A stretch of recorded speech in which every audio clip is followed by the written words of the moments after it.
You dangerous conspiracy theorist, you, right? Because you believed, hey, the FBI, what kind of role did they play in January 6th? Listen, we wouldn't bring this topic up on this show if we didn't think this news was groundbreaking and really does, again, make sense now to go back to the past, to do new research, obviously get Kash Patel in at the FBI to really understand what the FBI was doing on January 6th. Because all we had heard before the newest report is that, of course, when you've got a large event and you've got the President of the United States involved in Washington, D.C., there's going to be ununiformed FBI within the crowd, just like there would be other security events and concerts you even go to where there's police that are out of uniform as well, trying to make sure that the crowd is safe. But when you're using confidential informants, those are typically people, those are not staff, payrolled FBI agents. They are paid for the work that they do. They are independent contractors, if you want to think about it that way. And many of them became confidential informants to the FBI because they were caught by the FBI in some kind of criminal conduct and offered the opportunity to provide information, and thus not go to jail.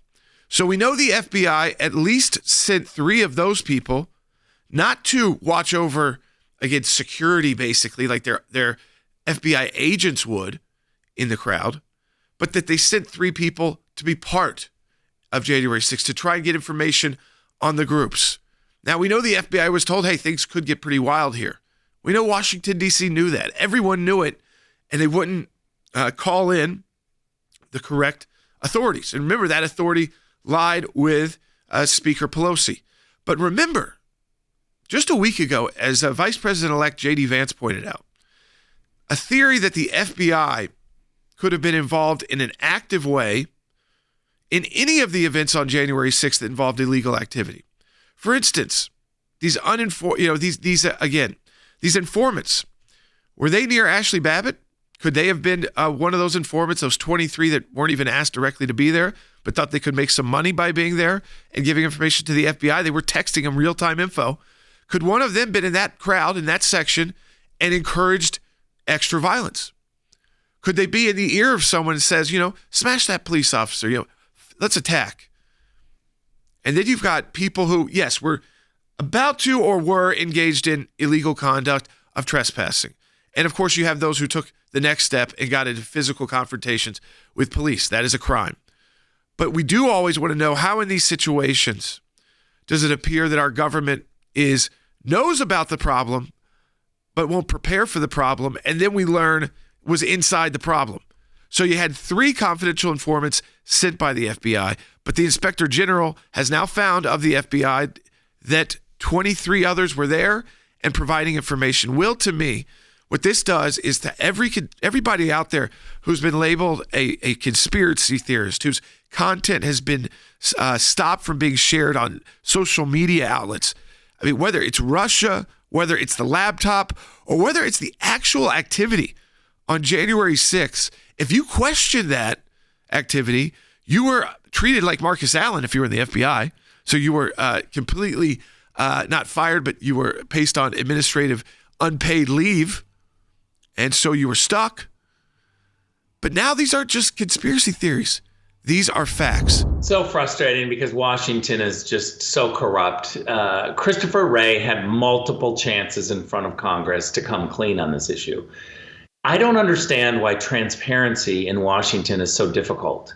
People act like if there are mistakes or the public learns information that somehow there's going to be chaos. I actually think the public wants transparency because they want to be able to be a part of the conversation about how to make our government better. They certainly know that mistakes are made, but why we cover up so much when there's a PR issue is beyond me. These people need to be fired. Chris Wray needs to leave in shame. He knew this information.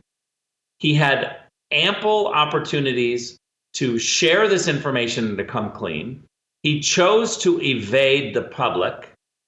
And now we're finding out, as he's basically out the door, that he has been less than transparent, I would argue, lying about these issues to the public for years.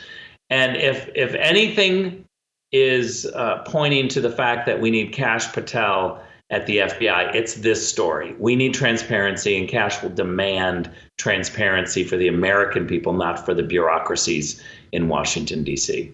There's not a better time to get someone like Kash Patel into the FBI or Pam Bondi at the Department of Justice because of this information we find out about January 6th. And, you know, you're told that you are a conspiracy theorist, even a dangerous conspiracy theorist, if you talk about it and even ask the question about how involved was the FBI on January 6th, and were they just there really to watch the crowd and issue back reports about security status? And why did we know that there were 3, but now we find out there are an additional 23? By the way, none of them got charged, so it wasn't like the FBI said they were like doing it on their own accord and not acting as confidential informants. And why did Christopher Wray get away for so many years with saying that there were no agents involved, you know, in going into the Capitol? Is that agents are different than informants. And he would never really get to, you know, the bottom of the truth about, you know, trying to deflect. It's typical Washington that a week ago you could have gotten banned on social media for saying now what's in the headlines in mainstream media. And of course, calls for more investigation. And we'll get that done if Kash Patel's there and Pam Bondi are there. On the topic of Christopher Wray, an abominable embarrassment to the United States of America since the day President Trump allowed him to stay in his position. He's been laughing at us ever since, and you can see it on his smirk every time he's being questioned. It's disgusting. What we're going to do is everything we can to help get the information out that people deserve, because you don't deserve to be called a nut, a conspiracy theorist, and then a report comes out from the Inspector General confirming everything that you were being told you were a nut and dangerous for even thinking might have been the option. It's actually worse than what a lot of people thought. There were a lot more involvement with these informants, and you have to ask, at what part, where were they? Like, did they help break the door down? Did they tell people, break the door down? Did they tell people, smack that cop, let's push through, and encourage that kind of violence? That's the kind of info we need after an event where, you know, you've got people serving long jail sentences, and you're called really a danger or threat to the country if you even ask questions about our institutions' involvement when you know that they were involved to a certain extent. And now we know it was up to 26 FBI connected individuals. Are there more? I don't think that's going to come for Christopher Wray, and there's certainly more work we've got to do at the ACLJ with FOIA, and we'll get you on that. I wanted to take that call. It's just important. We got to get the right nominees confirmed for these positions. That is a major battle that's coming up in Washington, D.C. Those meetings are already occurring in the U.S. Senate, but we have to be ready for those fights